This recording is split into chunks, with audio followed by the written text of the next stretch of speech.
Bonjour à tous et félicitations si vous êtes en vie. Un nouveau journal de vlog sans lunettes mais avec un nouveau micro. Parce qu'il y a quelques jours, il y a quelqu'un qui m'a laissé un commentaire très bienveillant d'ailleurs, hein, mais en me disant le son est vraiment pas génial sur tes vidéos depuis quelques temps. Tu devrais peut-être faire quelque chose. Comme j'aime pas qu'on essaye de m'influencer, bah, j'ai changé de micro.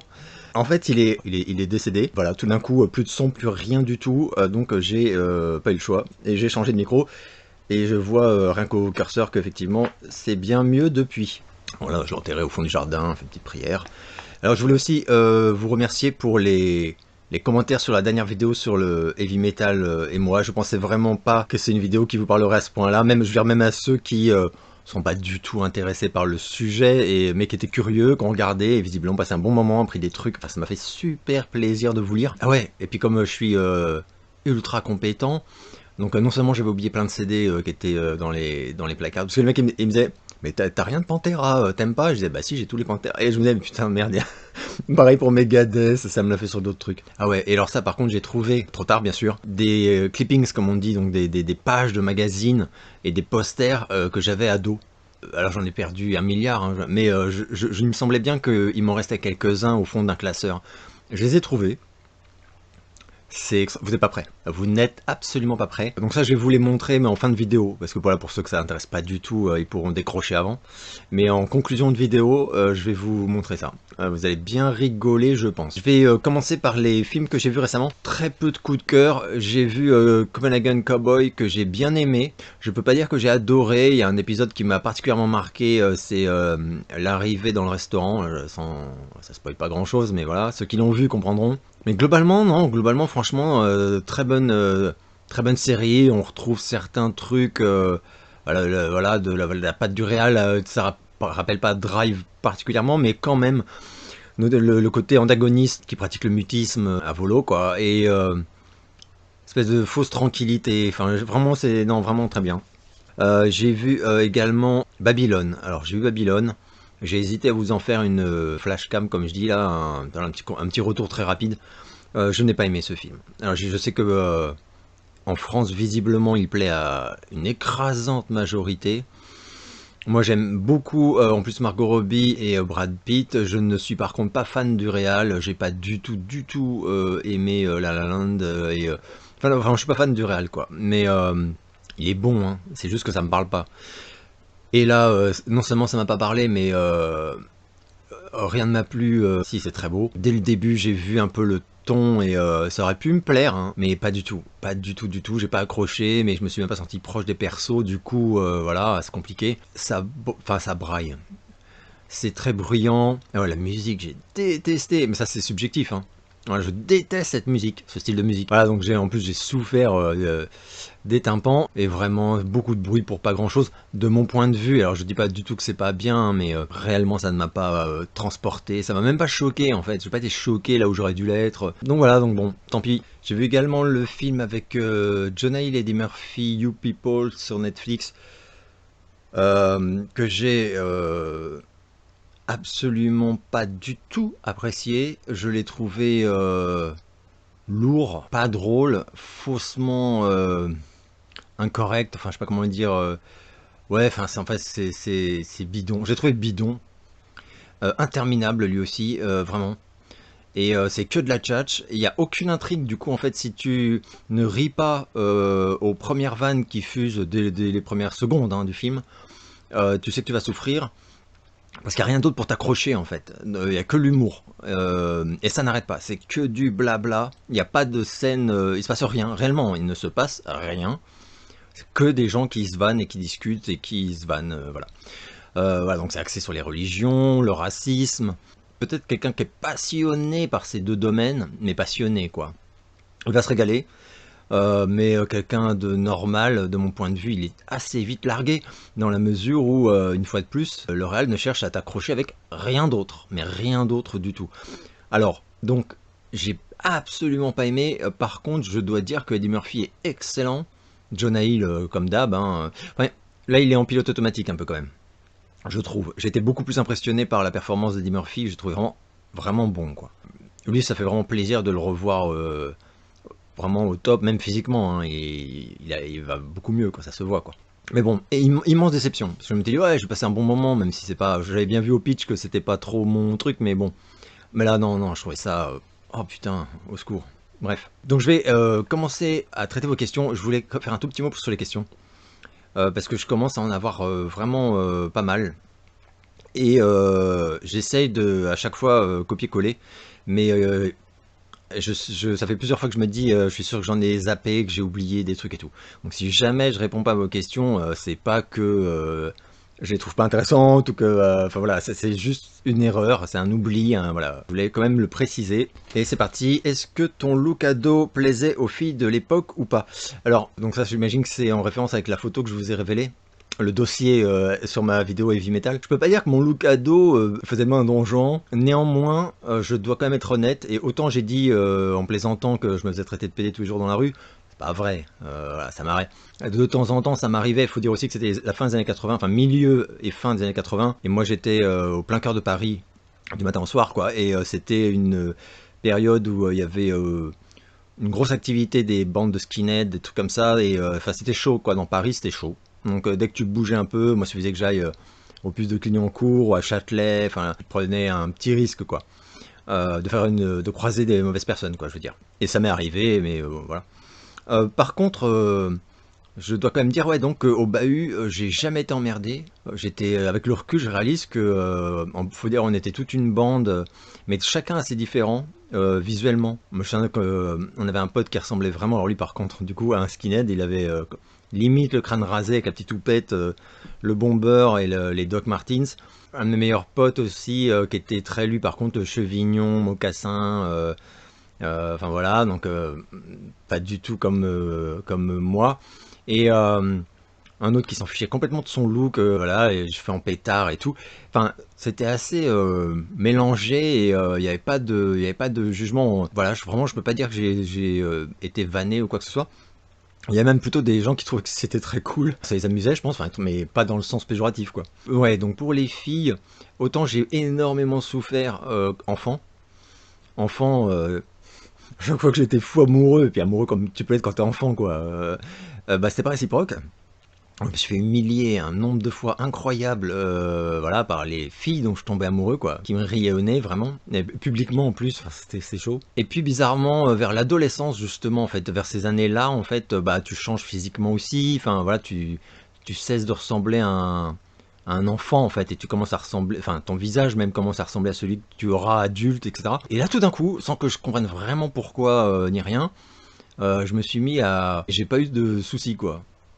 Et même limite, il y avait des filles très belles qui venaient me voir, enfin qui clairement à qui je plaisais, enfin mais je comprenais même pas moi-même. Hein. Donc voilà, donc ça m'a pas desservi, je peux pas dire ça du tout, j'ai pas eu de soucis par mon look et tout. Est-ce que c'est vraiment mon look qui plaisait J'en sais rien du tout, c'est une question en fait je pensais répondre super facilement et en réalité je ne sais pas trop. Que penses-tu de John Frusciante en tant que guitariste et par extension aimes-tu les Red Hot Chili Peppers ou une période historique du groupe? Je n'ai jamais été fan des Red Hot Chili Peppers qui sont des musiciens de ouf, mais vraiment c'est un style de musique qui me passe totalement à côté.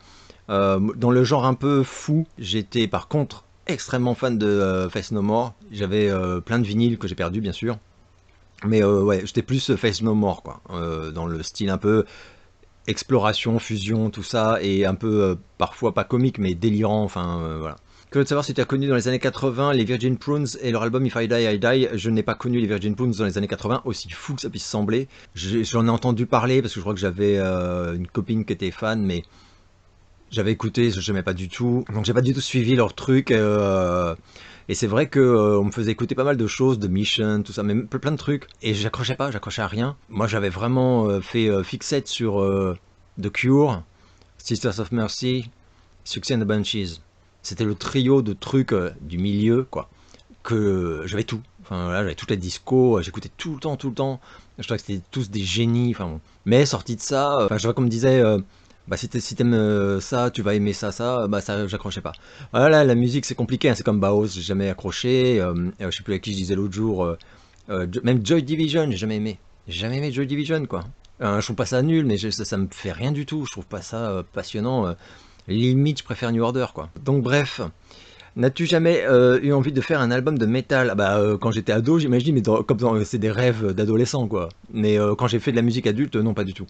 Après, d'abord, vocalement, j'en aurais été incapable de faire quelque chose de convenable. Et en tant que musicien, enfin guitariste, je suis nul. Enfin voilà, c'était compliqué, quoi. Donc non, non, envie de faire un album de métal, non. Non, et puis c'est comme je dis parfois pour le cinéma, par exemple, j'adore les films, je suis très admiratif, mais j'ai jamais rêvé de faire un film ou d'être réal. Je sais que j'en suis tellement incapable. C'est tellement pas mes capacités, quoi. J'ai aucun talent pour ça, je pense.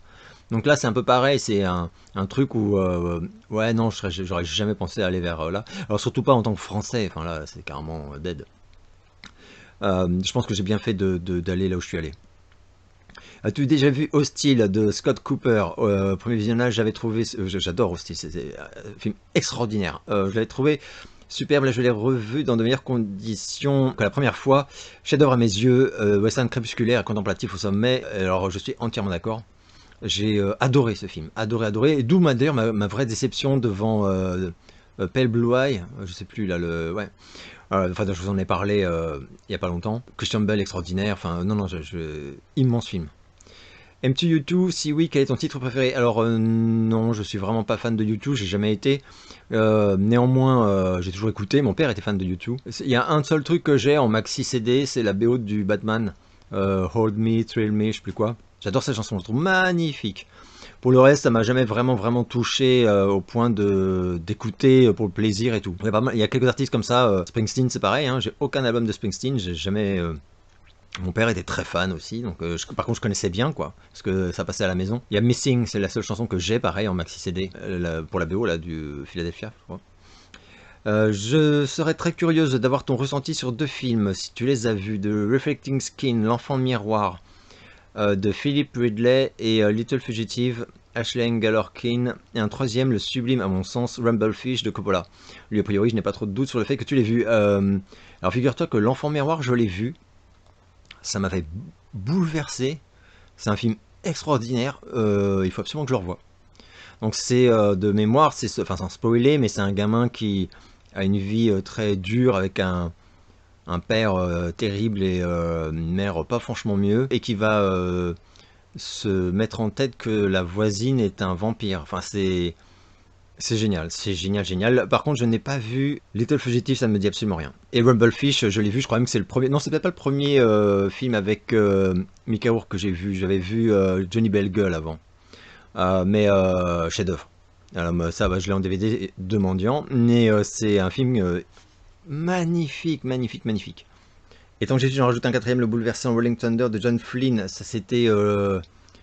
Légitime violence avec Tommy Lee Jones, je l'ai vu fin des années 70 de mémoire, et bah moi ce genre de film j'adore. Bon là en plus John Flynn, oui c'est pareil, putain faudrait que je le revoie. Donc voilà, 2 sur 3 quand même, et 2 que j'ai vu et 2 que j'ai vraiment adoré. Non, 3 sur 4 pardon. Pff, lol. Voilà, voilà pourquoi en match j'étais nul. Écoutes-tu du post-rock genre Mogwai, Tortoise, Godspeed? Non, pas du tout, du tout, du tout. Sigur Rós, je connais le nom quoi, j'ai écouté, parce qu'on m'en a parlé, vas-y écoute, j'écoute, j'aime pas, j'accroche pas. Du coup je suis nul. J'aimerais savoir quelle était ta période vestimentaire préférée de Michael Jackson. Alors sans aucune hésitation, la période Thriller, puisque c'est la période où en fait il a pas seulement une influence monumentale musicalement, mais il a eu, ni même uniquement par les clips, mais il l'a eu aussi par les looks et par les vêtements. J'ai oublié son nom, j'ai honte, mais il y avait ce créateur qui a fait pour lui le blouson de Thriller, de Beat It, et de la première publicité, enfin non, la deuxième, pardon, publicité de Pepsi, oui, dans la rue, avec ce blouson noir et blanc extraordinaire aussi. Et il était extraordinaire, et c'était comme un super-héros, c'était vraiment comme des costumes de super-héros, je trouve, hein. Enfin, mais même, par exemple, ce blouson de Thriller, non mais va mettre ça pour faire tes courses ou aller bosser, tu vois, enfin, c'est magnifique, mais c'est comme mettre un truc magnifique qui est tellement larger than life que seul, entre guillemets, une méga star peut le porter normalement, parce que rien n'est normal justement chez elle, dans son emploi du temps, rien, etc. Donc cette période-là, de très très loin, par la suite, j'ai beaucoup moins été marqué, mais le monde entier a été beaucoup moins marqué. La dernière fois qu'un look de Michael a vraiment marqué la planète, c'était Bad, avec toutes les boucles et tout, là, Ensuite, ça s'est vraiment énormément atténué. Enfin, il n'y a pas eu de choc, quoi. Voilà. Je sais plus qui l'autre jour me parlait d'ailleurs enfin me demandait ce que je pensais de Smooth Criminal. Moi, j'adore ce clip qui est extraordinaire.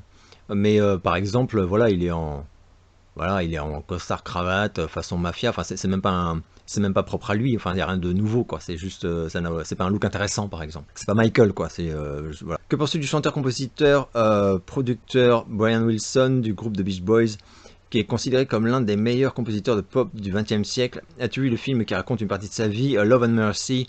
Et bien sûr, qu'en as-tu pensé? J'ai vu ce film Love and Mercy que j'ai trouvé extraordinaire. Parce que je suis très curieux, parce que paradoxalement, autant j'ai vu le film, autant Brian Wilson, c'est pas du tout ma tasse de thé, les Beach Boys non plus. J'adore, je lâche du dossier, j'adorais Kokomo, j'ai d'ailleurs le CD de Cocktail, et j'aime toute la BO sur Cocktail, j'aime toutes les chansons. Mon côté Midnight, je ne sais pas. Beach Boys, ils ont une influence énorme, par exemple, ne serait-ce que par les arrangements, les refrains, vraiment une puissance mélodique exceptionnelle, quoi. Donc c'est un immense respect. Maintenant, est-ce que par exemple, pour moi, il serait vraiment l'un des meilleurs compositeurs du XXe siècle, quoi? Non, comme pas, non, non, non. Pour moi, non, mais voilà, je peux pas mettre, enfin, pour moi c'est Prince, quoi, enfin, par exemple, enfin, c'est des gens plutôt comme ça. C'est immense, et ce film était très bon. Ce film était très bon, j'avais oublié. J'ai vu que tu aimais le groupe Phoenix. Quel est ton album préféré? Que penses-tu du dernier? Alors le dernier, je le trouve excellent. C'est une très belle surprise. J'étais un peu, je sais pas pourquoi, j'étais un peu inquiet. Après, mon préféré c'est Bankrupt. Donc je sais que c'est pas le préféré de grand monde, hein, mais moi j'adore ce disque. Il y a des tueries dessus. Bankrupt. Et après je dirais Wolfgang Amadeus et quasi ex aequo le premier Alphabetical. Mais ils sont tous bons. J'ai pas d'album que j'aime pas de Phoenix. Et pour moi, ils n'ont pas encore fait de mauvais albums. Mais voilà, ouais, mon préféré, Bankrupt. Et le dernier est génial. Alpha Zulu. Est-ce que tu aimes le renouveau post-punk actuel avec des groupes comme Fountains DC et Idols? Alors, je ne connais pas. Je connais pas ces deux groupes. Je suis un tout petit peu la scène post-punk, mais alors vraiment de loin, quoi. La preuve, je connais pas. Il y a un groupe que j'aime beaucoup et qui apparemment est affilié à cette scène, c'est VR Sex. Et donc c'est un des mecs de Drop Majesty, pour ceux qui connaissent ce groupe de Dark Wave, Cold Wave 80s, voilà, assez populaire dans le milieu. Et VR Sex, c'est vraiment génial, absolument génial. Ils ont ce clip d'ailleurs qui s'appelle Walk of Fame. Walk of Fame, où il y a le chanteur d'un autre groupe qui fait figurant, quoi, et qui erre en fait sur Hollywood Boulevard.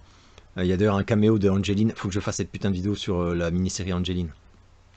Et le clip est très beau, et la chanson est magnifique, magnifique. C'est peut-être mon plus gros coup de cœur musical, enfin le plus récent. Je veux dire, voilà, le dernier gros coup de cœur musical que j'ai eu, c'est la découverte de ce truc VR Sex. Le dernier album est magnifique, c'est génial. J'adore. Est-ce que tu as vu la série BBC When Tripods Came de 87-88, je crois, ça passait avec les Monty Python dans l'émission d'Alex Taylor? Non, j'adore les Monty Python, mais non, je vois pas du tout de quoi tu parles. J'ai des grosses lacunes, hein, je suis pas un spécialiste non plus. Par contre, les Monty Python, je leur dois un de mes fous rires les plus hystériques. C'était devant la vie de Brian, je sais plus quelle scène, mais une réplique, enfin... et je me souviens que je riais tellement que je pleurais, j'avais mal au ventre, je n'arrivais plus à respirer, et donc j'ai mis pause. J'ai mis pause pour pas mourir en fait. Je me suis dit, il faut reprendre ton souffle. Ah putain, mais qu'est-ce que j'avais ri. Et j'essayais de ne plus penser à la scène, parce que il y a aussi ce truc-là, ce mécanisme très con qui est que un truc te fait rire, mais vraiment de façon folle, quoi. Et du coup, tu es tenté d'y repenser, d'y repenser, d'y repenser, puisque pendant un certain temps, en tout cas les premières secondes, à chaque fois que tu vas y repenser, tu repars en fou rire, quoi, puisque tu t'en es pas remis, en fait, tu t'es pas calmé, quoi. Et donc moi j'essayais de me dire, arrête d'y penser, et à chaque fois je réentendais la réplique, et putain, c'était mort. Ouais, la vie de Brian, quel film de ouf. J'ai toujours beaucoup aimé les Monty Python, extraordinaire. As-tu vu Bumblebee? Oui, oui, je te vois rire déjà, mais c'est vraiment un film type années 80. L'ambiance, les objets, l'histoire et surtout la musique va te plaire. J'ai adoré ce film. Bumblebee, c'est vrai que j'en ai jamais parlé. C'est une exception dans ce genre de film. Ok, en principe, en plus moi je suis vraiment très dur. Je les regarde tous, hein, même les Transformers, je les ai tous vus, je trouve tout ça chier quoi. Mais Bumblebee, j'ai adoré. C'était une immense surprise, parce que je me souviens que quand le film s'est terminé, je me suis dit, mais en fait c'est carrément intelligent, c'est carrément touchant. Enfin, c'est le genre de film que t'aimerais montrer à ton gosse, quoi. Enfin, c'est vraiment une pépite, quoi. J'ai beaucoup aimé Bumblebee, et je me souviens même que je me disais, je suis sûr que la fin va être super niaise, enfin, il va y avoir un truc qui va me ramener à la réalité de ce genre de projet, quoi. Et non, jusqu'au bout c'est maîtrisé, et ça tombe pas dans la bêtise et la connerie, etc.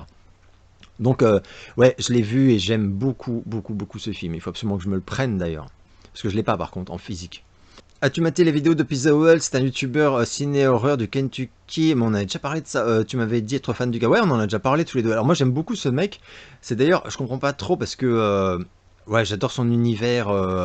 Il est très touchant en plus. Mais il a 55 000 abonnés et ses vidéos elles sont très rarement vues plus de 1000 fois. Comment c'est possible?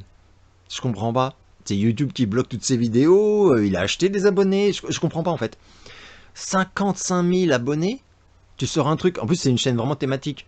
Donc voilà, j'aime vraiment beaucoup. Oui, Bloodbeat. Mais oui, mais moi je regarde toutes ces vidéos en fait. En tant que fan de Lovecraft, as-tu lu les adaptations en bande dessinée comme Les Mythes de Cthulhu, Cauchemar de Lovecraft avec une préface de John Carpenter, ou encore les adaptations de manga Gutanabe.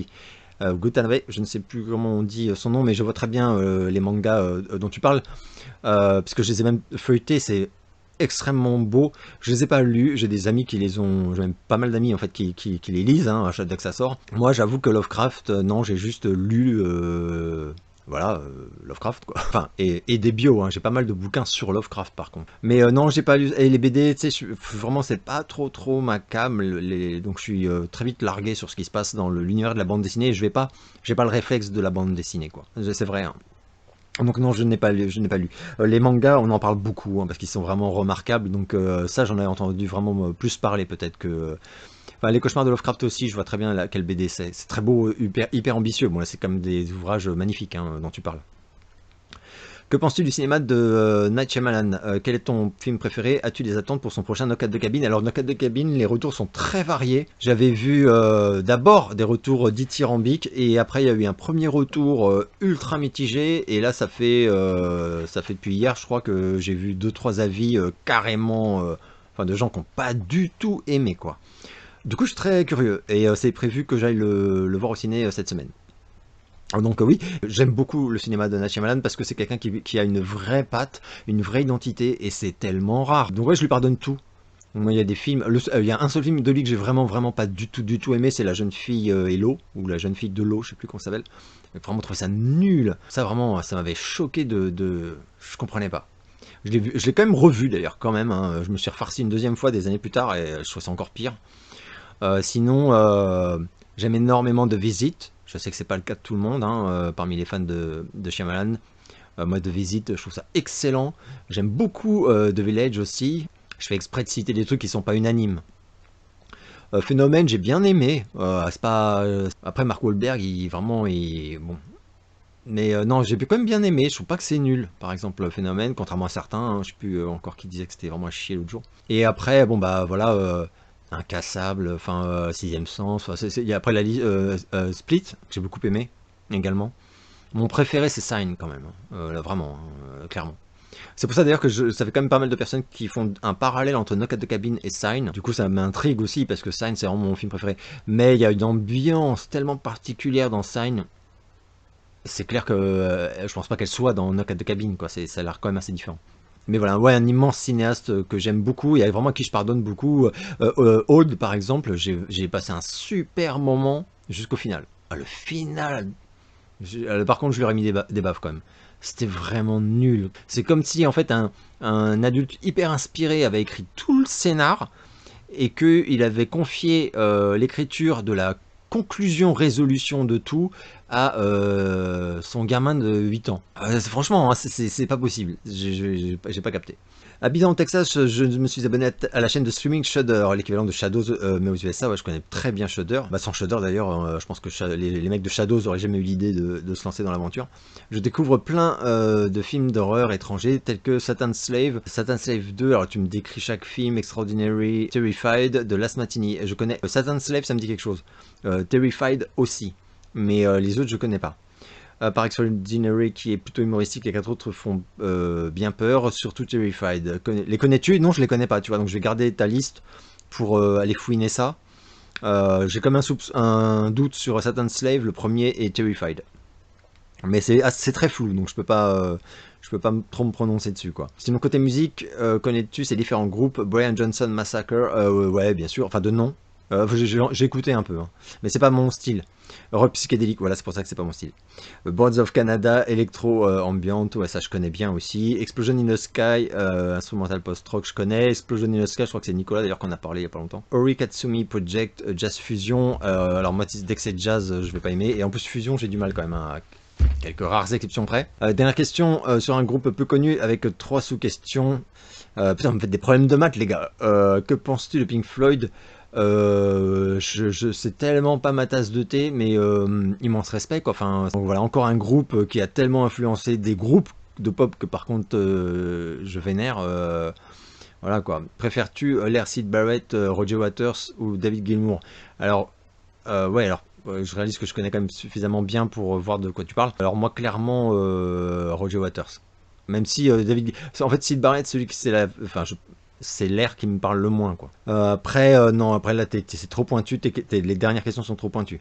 Que penses-tu de la chute de Janet Jackson et Mariah Carey? Elles se sont fait remplacer par Cardi B et Adele. Ouais, et plein d'autres même, hein, j'ai envie de dire. Hein. C'est vrai que Mariah Carey, après les frasques de Mariah Carey, voilà. Hein, elle est quand même devenue un peu la risée, c'est dommage, hein, mais elle est devenue la risée de beaucoup de monde, surtout aux États-Unis. Enfin, le côté diva mégalo hystéro, enfin voilà, je pense pas que ça fait du bien à sa carrière. Après, voilà, elle est numéro 1 chaque année à Noël avec sa chanson de Noël. Enfin, je pense pas qu'elle est à plaindre non plus, quoi. Janet Jackson, c'est un peu plus triste parce que c'est une nana qui était tellement au top de ses, je sais pas, de ses performances et de son talent, mais il y a tellement longtemps, en fait, il faut aussi avoir conscience que le temps passe, quoi. C'était plus d'hier, quoi. Moi, j'adorais à l'époque de Control, encore plus à l'époque de Rhythm Nation. Rhythm Nation, mais ce disque, incroyable. Par la suite, j'avais bien aimé, je sais plus lequel encore, mais elle a encore fait des chouettes trucs après, hein, mais j'ai même une cassette single de The Pleasure Principle, quelle chanson extraordinaire, mais ça pareil, ça date à mort, quoi. Ah, je l'ai toujours. Voilà pour les plus vieux qui se souviennent. Cassette single, les amis. Voilà. C'était génial. Ouais, Janet Jackson, c'est vrai que ça fait très longtemps quand même elle a plus de succès. Enfin, on peut pas appeler ça du succès. Enfin, c'est pas ce qu'elle devrait avoir comme succès en tout cas. Et elle a même fait quelques énormes fours. Ensuite, les dernières fois que j'ai jeté une oreille, franchement, elle a l'air un peu paumée. C'est-à-dire qu'on dirait qu'elle veut coller aux tendances. C'est un peu le syndrome Madonna, hein, qui depuis quelque temps essaye vraiment de coller à ce qui marche. Elle a perdu sa patte en fait, je sais pas comment dire. Ouais, Jane Jackson, tu as tout à fait raison et c'est très triste. Enfin, je sais pas, je sais qu'à chaque fois ils disent un peu, ouais, ce coup-ci elle va revenir et tout, mais enfin elle va revenir, mais en fait non. Enfin, c'est comme une voix extraordinaire, Jane Jackson, hein, vraiment. Question bizarre, quel est ton film préféré de Doug Jones? Un acteur caméléon car souvent en prothèse. FX, comme dans Hellboy, Labyrinthe de Pan, Star Trek, qui mérite reconnaissance. Oui, je vois qui c'est. Un mime en fait, c'est un mime contorsionniste qui est devenu acteur. Mon film préféré, ce serait sûrement Le Labyrinthe de Pan, parce que ses performances justement dans Le Labyrinthe de Pan sont incroyables, même si j'adore le personnage qu'il joue dans les deux Hellboy. J'adore les deux Hellboy d'ailleurs, je crois que j'en ai jamais parlé de ces deux films, mais je les aime énormément, le ton, tout, j'adore. Ouais, j'adore Guillermo del Toro aussi. Hein. Donc ouais, à Star Trek par contre évidemment je n'ai pas vu parce que c'est un truc c'est pas mon univers du tout. Regardes-tu les youtubeurs Michael Jackson français, entre Hector Barjot pour la collection et Salut les fans pour le côté l'histoire de Michael. Je connais Hector Barjot, on a même discuté il y a pas longtemps. Je sais plus pourquoi exactement. Qui est très sympa. Hector Barjot, je le connais depuis toujours, enfin comme vous tous, enfin comme tous les fans de Michael, donc je le connais depuis vraiment longtemps. Donc ouais, à un moment j'avais vu effectivement quand il a lancé sa chaîne YouTube, je me suis abonné direct et tout. Après par contre pour le côté, enfin salut les fans, je connais pas du tout, je sais même pas ce que c'est. Il y a ce truc qui s'appelle The Detail, je crois, en France. Et sinon, moi tous les trucs sur Michael c'est américain. Mais ça fait trop longtemps en fait. Donc le plus gros forum où je suis, c'est celui où je vais en fait, c'est un forum américain. Les sites, c'est des sites américains parce que bah, voilà, c'est quand même, enfin, tout se passe aux États-Unis quand même pour Michael Jackson. Donc voilà, les sites français, les pages françaises, en fait, ne font que rendre compte de trucs souvent qui sont déjà abordés évidemment aux États-Unis. Je présume que tu connais Phoenix Tosh. Tu optes plus pour ses romans ou ses essais musicaux. Alors les romans, j'en ai lu que deux, Hellfire et Moi et le diable, je sais plus. Enfin, alors roman. Mais je suis pas un spécialiste, hein, voilà, je vois qui c'est, j'ai un peu lu, mais après si je devais, voilà, par exemple, approfondir, j'irais vers ces romans, c'est évident. Toi qui aimes les figurines et la littérature horrifique, en possèdes-tu d'Edgar Poe ou de Lovecraft? Ah oui, bien sûr. Et alors là, par contre, j'ai préparé un tout petit peu pour pas perdre de temps. Alors, j'ai cette magnifique figurine de Cthulhu à vous montrer. Voilà, qui est devenu d'ailleurs très très dur à trouver avec le Necronomicon, hein, comme vous pouvez voir. Ouais, je vous le montre parce qu'il est vraiment très très très très beau. Voilà. Il y avait toute une gamme hein, qui avait été faite, c'est américain. Voilà, j'ai deux Funko Pop, une version aquatique. Celle-là, je l'adore. Vraiment, il y a des trucs, il y a des Funko que je trouve vraiment très moches. Enfin, il y a toujours le débat éternel hein, là-dessus. Mais alors, le Cthulhu, je trouve qu'ils l'ont totalement réussi. La version noir et blanc. Et voilà, là, voilà. Ces deux-là, vraiment, je les aime vraiment beaucoup. Pour Edgar Poe, j'ai cette superbe figurine tellement kitsch, mais j'adore, avec donc le corbeau sur l'épaule. Je sais pas si vous le voyez bien. Et voilà, qui est vraiment très, très, très, très chouette. Et j'ai les trois Funko Pop. Donc celle-ci c'est celle avec le crâne. Celle-ci c'est celle avec le corbeau. Voilà, donc il tient un corbeau, voilà, hop, là vous le voyez. Et la dernière c'est je crois la plus rare, c'est celle avec un livre. Il tient un livre dans la main. Et je le trouve très réussi aussi, d'ailleurs je le dis quand même. Parce qu'ils ont bien retranscrit le côté mélancolique, un peu triste, mais pas sombre, mais voilà, je trouve très très très réussi. Que penses-tu du cycle Dracula et Christopher Lee de la Hammer? Franchement, je les ai revus il y a 2 ans, quoi, et ça pique. Ça pique un peu. Après Christopher Lee, j'adore, quoi, mais ça pique un peu. Hein. On peut pas dire que ça a super bien vieilli, quoi. Que penses-tu du film 300? Le film 300, j'ai adoré à l'époque, mais adoré. J'ai pas juste aimé, j'ai vraiment adoré le film 300 quoi. Connais-tu la série Vendredi 13 ou l'entrepôt du diable? Pas du tout. Série d'horreur des années 80? Putain, je ne vois absolument pas ce que c'est. C'est pas normal. Si on a d'autres à qui ça parle, n'hésitez pas à vous exprimer. Moi, je vais aller fouiner. Aimes-tu les artistes du label 4AD, Cocteau Twins, Dead Can Dance, entre autres? Non, ça rejoint la question sur Virgin Prunes en fait. C'était vraiment, j'étais focalisé sur ces 3-4 groupes. Il y en avait peut-être encore un ou deux autres que j'aimais bien, tu vois, mais en plus, je veux dire, en plus de Cure, Sisters et Suxy, mais sinon, après, vraiment, j'écoutais d'autres trucs, quoi. C'était Billy Idol, Duran, tout ça, enfin. Tu connais les animés Caserne Scenes, Serial Experiment Lane, Text No Lies et Ergo Proxy, à mon avis tu vas aimer. Je connais pas du tout ces animés parce que j'ai une culture de merde en animé. Alors surtout en animé asiatique, ça a l'air. Hein. Donc faudrait que je tente au moins les premiers de ces séries parce que du coup ça me rend curieux, mais je n'ai aucune culture là-dessus. Nous sommes de la même génération et pourtant tu ressembles à un petit jeune de 30 ans. Quel est ton secret? La drogue, chirurgie? Tu viens d'une autre planète? Non mais bah c'est héréditaire en fait. Hein. Voilà, c'est comme mon père et ma mère aussi en fait. Mais mon père vraiment a jamais fait son âge. Alors aujourd'hui, je sais pas, hein, parce que ça fait tellement d'années qu'on s'est pas vu, mais en tout cas, ouais, les dernières fois que je l'ai vu, on lui donnait vraiment beaucoup moins que son âge civil, quoi. Donc je pense que c'est juste les gènes, parce que moi je fais rien de particulier, par contre, hein, je fais pas de, en plus j'y mets pas du mien, quoi. Je fais pas de sport, enfin, par contre ça va me rattraper un jour ou l'autre, hein, je me fais aucune illusion, j'en tire aucune fierté, ça fait toujours plus, c'est toujours cool, hein, mais voilà, j'y suis vraiment pour rien, c'est le hasard de la vie, quoi. Après, c'est vrai que les gens autour de moi sont souvent un peu interloqués quand ils apprennent mon âge et ils sont un petit peu étonnés. Que penses-tu de la chaîne YouTube Boxon TV? Ils font des séries et des courts-métrages avec zéro budget. Je connais absolument pas cette chaîne, je l'avoue. J'ai beaucoup de lacunes, hein. C'est comme quand je disais, quand il y avait eu la grosse tier list là, des youtubeurs ciné, sur 160, les amis, j'ai aucune fierté, je vous le dis, hein, j'en connaissais, juste de nom même parfois, hein, c'est sans être abonné, tu vois. J'en connaissais une trentaine sur 160. Donc voilà, j'ai encore beaucoup de trucs à découvrir, je pense. Une question sérieuse, que penses-tu des mecs avec des coupes de meufs? Est-ce que tu penses qu'ils payent le tarif femme chez le coiffeur? Eh ben écoute, qu'est-ce que je pense des mecs qui ont des coupes de meufs? Moi j'adore, parce qu'en fait je trouve ça super cool. Alors faut que ça leur aille, hein, évidemment. Mais voilà, non, moi je trouve ça génial. Même je sais plus avec qui je parlais l'autre fois et je disais, moi le look préféré pour moi, hein, de Stallone, c'est Rambo, quoi. Ça lui va trop bien, quoi.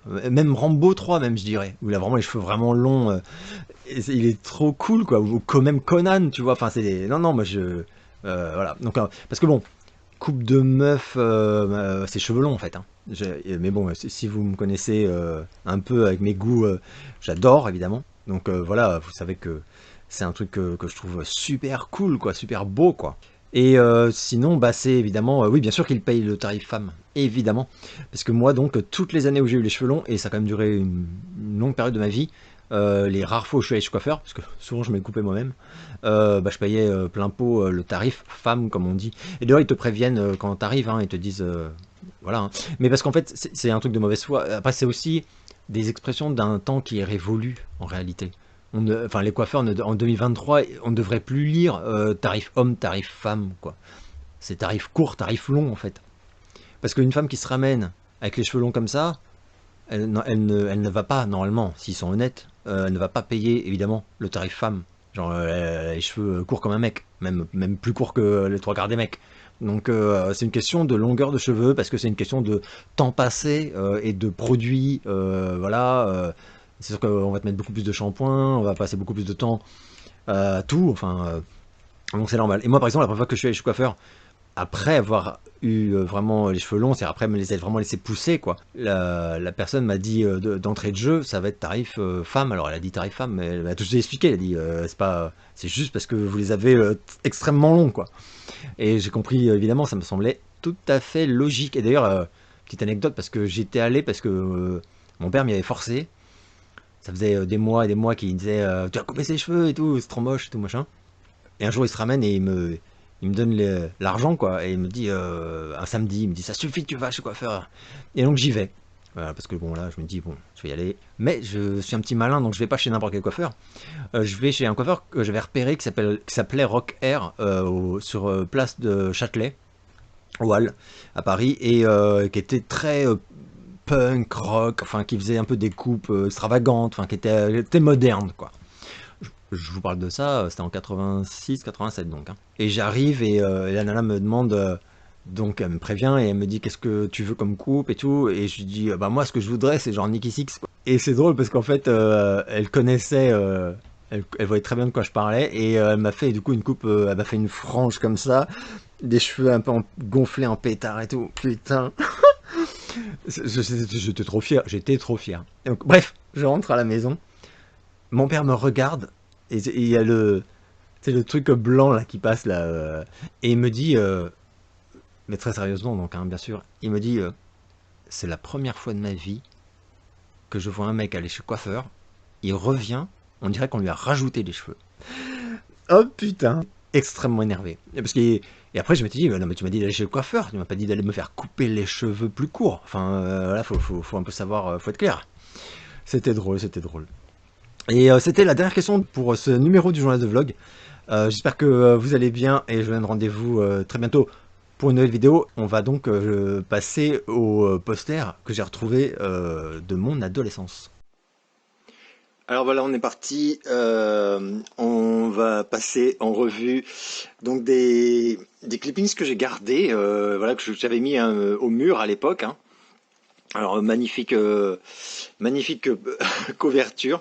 Alors voilà le look d'Axl Rose des tout débuts dont je parlais. J'avais pas montré cette photo. Poison, voilà, c'était un hors-série américain. Faut dire que moi j'allais dans toutes les boutiques de Paris où on pouvait trouver des magazines en import en fait, pour dans le but en fait uniquement hein, d'obtenir des photos de mes artistes favoris, etc. Un magnifique poster de Bret Michaels. Ça c'était la pochette de Hit Parader avec donc Sebastian Bach de Skid Row.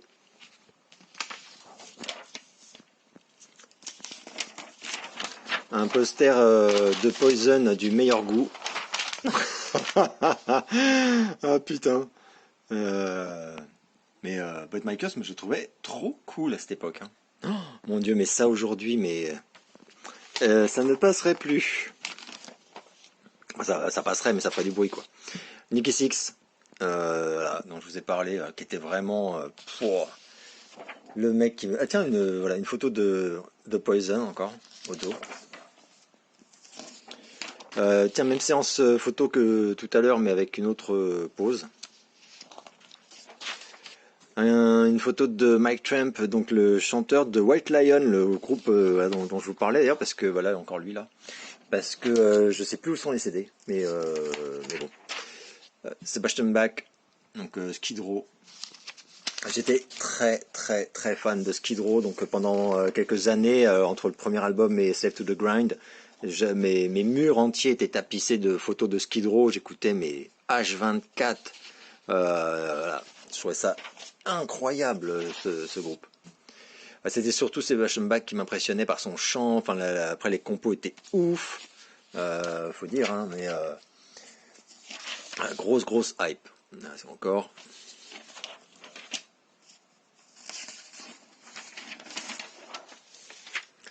Encore Skid Row.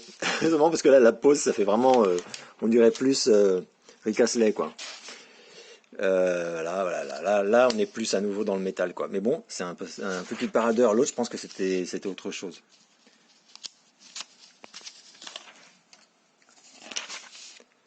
Encore a Rip Magazine, qui était un magazine américain de heavy metal ultra connu, ultra cool. Idem d'ailleurs pour Circus Magazine, qui était un des plus gros mags de heavy metal aux États-Unis et qu'on trouvait en import. Hein, donc tout ça, on trouvait tiens, une photo de Nicky Six au dos, qu'on trouvait en import à Paris. Fallait un peu chercher, connaître les lieux, quoi. Mais voilà, encore un poster de Sebastian Bach. Guns au dos. Putain, je me souvenais pas que j'en avais autant. Encore Sebastian Bach.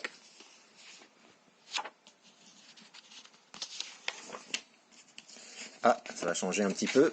Ce coup-ci, c'est un poster de Sebastian Bach. Oh putain. Et voilà, Axl Rose au dos. Le dieu Axl. En fait, je pense, parce que j'avais vraiment des centaines de photos quand même, hein, évidemment. Je pense que là, c'est un peu comme les hasards, quoi. C'est-à-dire que... Ah, photo de Motley Crue. C'est-à-dire que là, c'était un dossier où visiblement il y avait surtout du Skid Row, quoi. Shotgun Messiah, dont j'avais parlé avec Tim Scold, qui a eu toute une deuxième carrière avec Manson. Encore une couve de magazine. Ouais, c'était vraiment fait comme les magazines pour teenage, quoi, en fait. Hein. C'était juste que c'était que du heavy metal dessus, quoi. Voilà. Nicky Six, Mick Mars.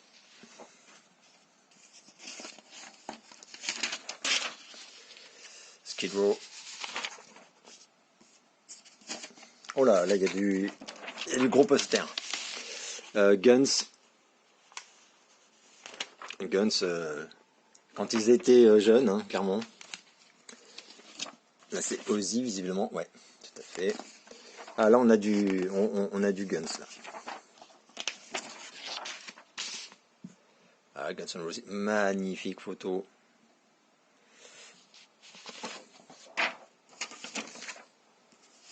Ah celui-là je vais, si ouais, si je peux le déplier.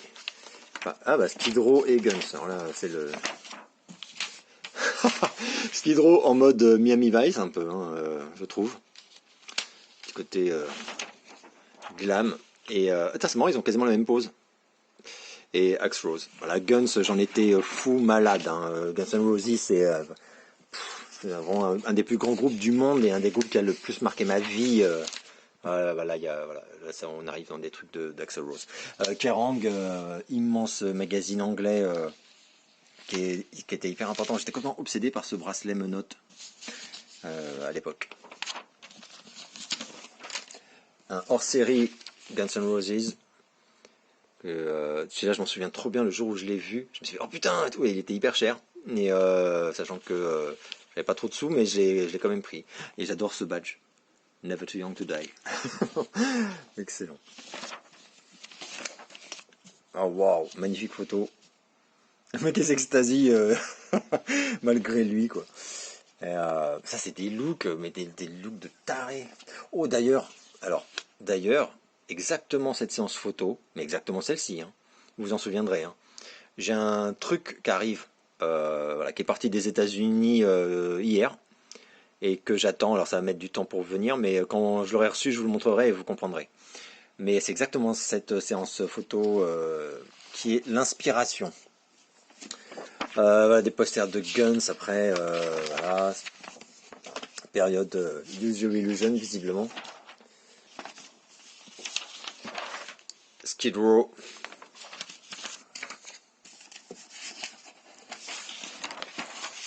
Guns N' Roses.